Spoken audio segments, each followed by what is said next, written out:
L'actualité à l'étranger est peut-être une solution en vue dans la guerre entre la Russie et l'Ukraine. En tout cas, le président ukrainien se dit prêt à échanger un territoire contre un autre, sans plus de précision pour l'instant. En tout cas, sur le terrain, les tensions sont toujours bel et bien visibles. Décodage avec Frédéric Varlet et Quentin Warlop.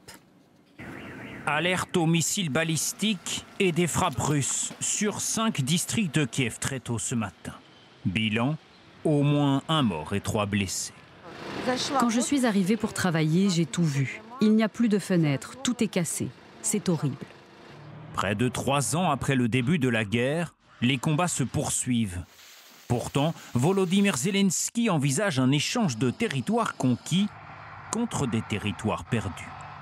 Nous échangerons un territoire contre un autre, contre lequel je ne sais pas, on verra, mais tous nos territoires sont importants, il n'y a pas de priorité.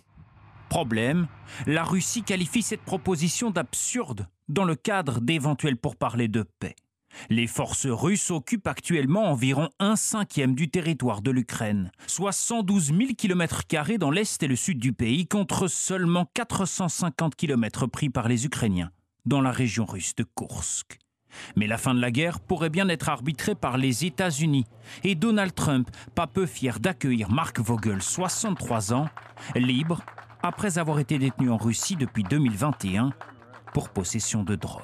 It could be a big, important part of getting the war over with Ukraine, and we appreciate President Putin's what he did. He was. Alors, se rapproche-t-on d'une paix et de la fin de la guerre entre la Russie et l'Ukraine?